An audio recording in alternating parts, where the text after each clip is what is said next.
சிவா திருச்சிற்றம்பலம். தென்னாடுடைய சிவனே போற்றி, எந்நாட்டவர்க்கும் இறைவா போற்றி. நமச்சிவாய வாழ்க, நாதன் தாள் வாழ்க. இமைப்பொழுதும் என் நெஞ்சில் நீங்காதான் தாள் வாழ்க. ஈர்த்து என்னை ஆட்கொண்ட எந்தை பெருமான் நம் பெருமான் சிவபெருமான் திருவடிகளை மனம் மொழி மெய்களாலே வணங்கி என் பெருமக்கள் நாயன்மார்களுடைய திருவடித் தாமரைகளை இதய கமலத்தில் வைத்து போற்றிக் கொண்டு எனது அருட்குருநாதர் திருமுறை பன்னிசை மாமணி வே சுந்தரமூர்த்தி தேசிகரையாவுடைய திருவடிகளை நீல நினைந்து திருமுறை செந்நெறிக்குள் என்னை ஆற்றுப்படுத்திய அடியார் பெருமக்களது திருவடிகளை நீல நினைந்து பெரும்பற்ற புலியுரானை பேசாத நாள் எல்லாம் பிறவாத நாளே என்ற அருள் சிந்தனையில் இன்றைய தினம் நாம் சிந்திக்க இருப்பது அருள் தரும் திருநாவுக்கரசு பெருமானார் திருவாய் மலர்ந்தருடைய தேவாரம் 6வது தமிழ் வேதம் 6ஆம் திருமுறை திருத்தாண்டகம். இதில் திரு ஆலவாய் என்ற பதியிலே அருளிய ஒரு திருத்தாண்டகத்தை சிந்திப்பதற்கு சிவபெருமான் இன்று நமக்கு திருவருள் அருளியிருக்கிறார்.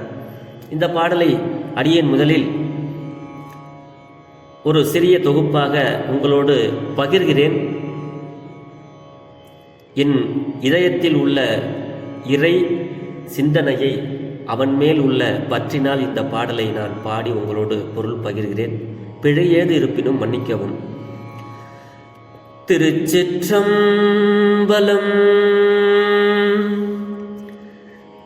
சிவனடியே சிந்திக்க பெற்றே நானே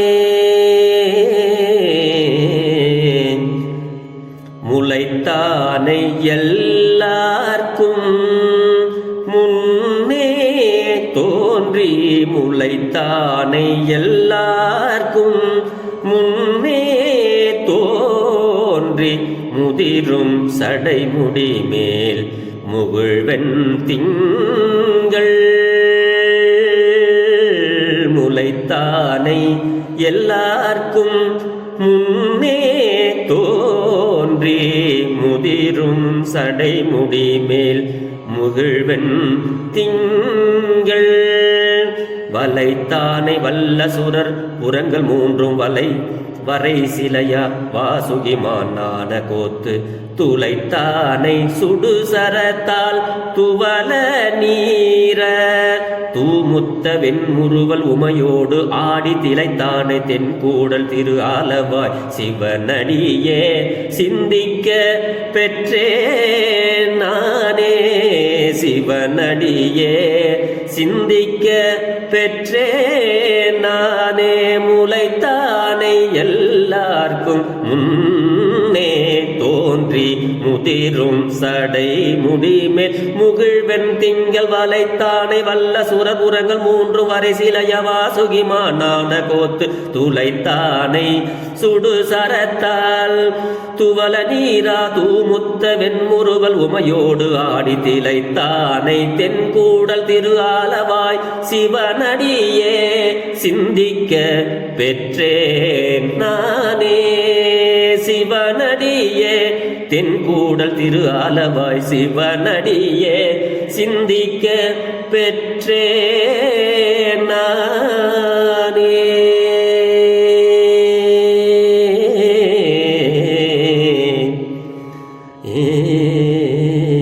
திருச்சிற்றம்பலம். அடியனுக்கு இப்படி பாடணும்னு ஒரு ஆசை. அதனால அடியார் பெருமக்கள் உங்களோடு அன்பா இதை பாடி பகிர்ந்துகிட்டேன். இது பிழை இருப்பினும் மன்னிக்கவும். இந்த பாடல் முளைத்தானை எல்லார்க்கும் முன்னே தோன்றி முதிரும் சடை முடிமேல் முகிழ்வெண் திங்கள் வலைத்தானை வல்ல சுரர் புறங்கள் மூன்றும் வரை சிலைய வாசுகிமான கோத்து துளைத்தானை சுடு சரத்தால் துவல நீரார் தூமுத்த வெண்முறுவல் உமையோடு ஆடி திளைத்தானை தென்கூடல் திரு ஆலவாய் சிவனடியே சிந்திக்க பெற்றேன் நானே சிவனடியே சிந்திக்க பெற்றேன் நானே. திருச்சிற்றம்பலம். இப்படித்தான் 2வது தாளத்தில் இதை பாடுவாங்க. சரி, இந்த பாட்டுக்கு நமக்கு நம்ம நாவுக்கரசு பெருமானார் என்ன அருள் உரைகளை நமக்கு அருளுகிறார் என்பது சிந்திப்போம். முளைத்தானே எல்லாருக்கும் முன்னே தோன்றிங்கிறாரு. இந்த உலகத்தில் உள்ள பொருட்கள் எதுவும் தோன்றுவதற்கு முன்பாகவே தானே முளைத்த தனிப்பெரும் கடவுள், அப்படி தனிப்பெரும் கடவுளாக திகழ்பவன் நம்மளுடைய சிவபெருமான். எல்லாருக்கும் முன்னே தோன்றி, எல்லா பொருளுக்கும் முன்னே தோன்றியவன். அததான் இந்த பாட்டில் சொல்றாரு, முளைத்தானே. முளைத்தல் அப்படின்னா தெரியும், அப்படி தோன்றுதல், உற்பத்தி. எதுவுமே இந்த உலகமே இல்லைங்கும் போது கூட சிவபெருமான் அவர் மட்டுமே இருந்தார். அதுதான் எல்லா பொருட்களின் தோற்றத்திற்கும் தானே, அதாவது எல்லா பொருட்களின் தோற்றத்திற்கும் தான் முன்னே நிற்பவனாய். பெருமானுடைய சடைமுடி அவருடைய சடைமுடியை அழகான செறிந்த சடைமுடி. அந்த சடைமுடி மேல் பிறையையும் வளைவாக சூடியவனாய் அசூரர்களுடைய மும்மதில்களையும் மேருமலையை வில்லாகவும் வாசுகி என்ற பாம்பினை நானாகவும் கொண்டு கொடிய அம்பினால் அழிந்து சாம்பலாகும்படி அழித்தவனாய் பெருமான் இருக்கிறார். அசுரர் முப்பராதிகள்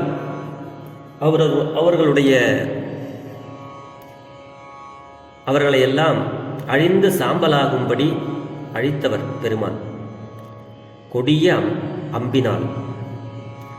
இந்த பார்க்கடலை கடைஞ்ச விஷயத்தை இதுல சொல்றார். அசுரர்களும் தேவர்களும் சாகாத வர வேண்டும் என்று வேண்டினார்களாம். அதற்கு சிவபெருமான் மேருமலையை மத்தாகவும் வாசுகி என்ற நாகத்தை கயிறாகவும் கொண்டு அந்த திருப்பார்கடலை கடையுங்கன்னு சொன்னாராம். அப்படி அவர் சொன்ன அந்த வரலாறை இங்கே நமக்கு நாவுக்கரசு பெருமானார் அருளுகிறார். முகிழ்வெண் திங்கள் பெருமான் அப்படி அணிந்திருக்கிறார். வளைத்தானை வல்லசுரர் புறங்கள் மூன்றும் வரைசிலையா வாசுகிமான் நான கோத்து. இந்த கயிறை ரெண்டு பக்கமும் அந்த மலையில பின்னி நீங்க அந்த பார்க்கடலை கடையுங்க அப்படின்னு சுவாமி சொன்னாராம். அதை இங்க சொல்றார். வாசுகி என்ற பாம்பினை நானாகவும் கொண்டு கொடிய அம்பினால் அழிந்து சாம்பலாகும்படி அழித்தவனாய் தூய முத்து போன்ற பற்களை உடைய உமாதேவியோடு மதுரை 80 63 64 திருவிளையாடல்கள் நடந்திருக்குது. திருவிளையாடல் புராணத்தை படித்தோம்னா அவ்வளவும் மதுரையில் தான் முக்கால்வாசி நடந்திருக்கும். உமாதேவியினுடைய அழக பெருமான் வர்ணிக்கிறார். முத்து போன்ற பற்களை உடைய உமாதேவி. அவர் அந்த மதுரை 50 பெருமான் கூட நிறைய விளையாடுவாராம். உமாதேவியோடு விளையாடி மகிழ்ந்தவனாய், உமாதேவி கிட்ட அதிகமான விளையாட்டுகள்லாம் அங்கதான் விளையாடி மகிழ்ந்தவன். அழகிய மதுரை மாநகரத்து ஆலவாய் ஆகிய அந்த திருக்கோயிலில் உகந்தருளி இருக்கும் சிவபெருமானுடைய திருவடிகளையே தியானிக்கும் வாய்ப்பினை யான் பெற்று உள்ளேன் அப்படிங்கிறார். பெருமானுடைய திருவடியைத்தான் நான் பெரிதும் விரும்பி அப்படி அந்த சிவபெருமானுடைய திருவடிகளையே தியானிக்க கூடியது. மனத்தினாலும் வாக்கினாலும் நான் அவரை சொல்லிக்கிட்டே இருப்பேன், நினைச்சுக்கிட்டே இருப்பேன், உடலால் அவருக்கு நான் தொண்டு செய்வேன். அப்படி ஒரு வாய்ப்பை நான் பெற்று உள்ளேன் என்று தாம் பெற்ற பேரின்பத்தின் நம்மளோடு அவர் பகிர்கிறார், நமக்கு அருளுகிறார். தாம் பெற்ற பேற்றின் அருமையை உணர்ந்து கூறியவாறு இந்த பாடல். இந்த பாட்டு அழகான பாட்டு. இதுக்கு பொருள் சொல்லணும்னா நிறைய சொல்லலாம். சிவன் அடியே சிந்திக்க பெற்றேன் அப்படிங்கிறார். சிவன் அடி சிந்தித்தல் என்பது, ஒரு நாட்டில் ஒரு அரசனை எப்படி எல்லாரும் போய் அவன் சொல்றதை கேட்டு அவன் சொல்றபடி நடக்கிறாங்களோ, அந்த அரசனை கும்பிட்டு பணிஞ்சு எப்படி நடக்கிறாங்களோ அந்த மாதிரி இங்க சிவபெருமானுடைய அந்த சிவபெருமான் ஆகிய அரசனை அவனுடைய அடி பணிதல் என்பது போல இங்க சுவாமி நமக்கு எல்லாம் சொல்கிறார்.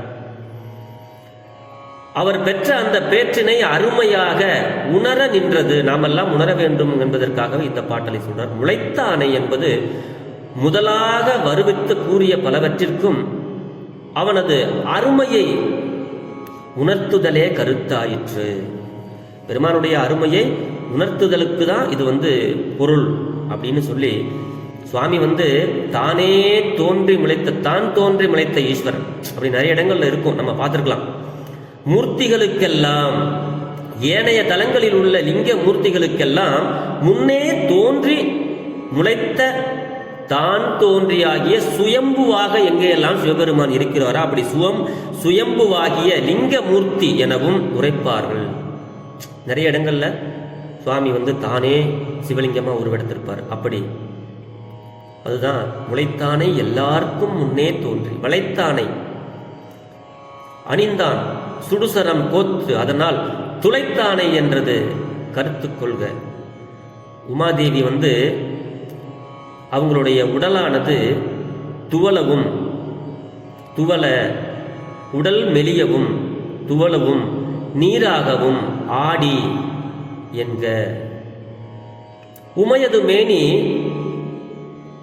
துவலுதலும் நீரு படிதலும் கலவியால் ஆவண நீரே அப்படின்னு இந்த பாட்டில் நமக்கு சாந்தாகளின் அதனையே கூறுகின்றார். ஆக உமையோடு கூடிய அழகர் சோமசுந்தரர்.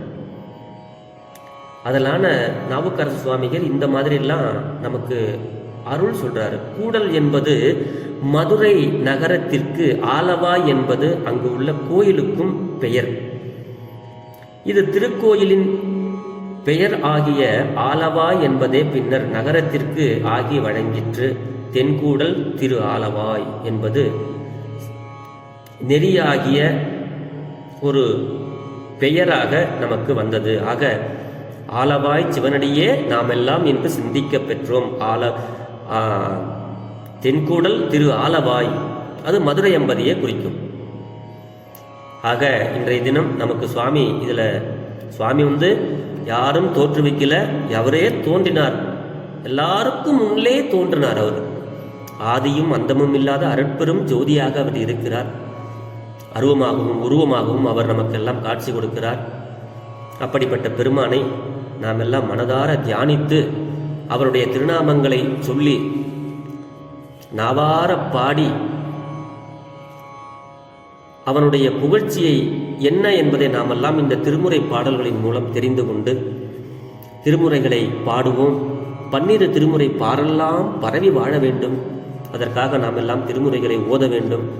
ஓத வேண்டும். ஓதுதல் என்பதற்கு பெருமான் எல்லாருக்கும் முன்னே தோன்றி எல்லா உயிர்களையும் படைத்திருக்கிறான் என்று நாம் எல்லாம் உணர்ந்து ஓத வேண்டும். அதுதான் உலகெல்லாம் உணர்ந்து ஓதற்கரியவன் சிவபெருமான். இந்த பெருமானை ஓதி நாம் எல்லாம் நலம்பல பெற்று வளமோடு வாழ்வோம் என்று சொல்லி பெரும்பற்ற புலியூரானை பேசாத நாளெல்லாம் பிறவா நாளே என்ற அருட்சிந்தனையை நிறைவு செய்கிறேன். ஜெர்மனியில் இருந்து சிவபாலா. குறைவிலாத உயிர்கள் வாழ்க, மேன்மைகள் சைவ நீதி விளங்குக, உலகமெல்லாம் ஆலவாய் சிவனடியே சிந்திக்க பெற்றேன் நானே, இன்பமே என்னாலும் துன்பமில்லை, ஆழ்க தீயதெல்லாம் அரண்நாமமே சூழ்க, வையகமும் துயர் தீர்கவே வாழ்க சீர் அடியாரெல்லாம் சிவா. திருச்சிற்றம்பலம்.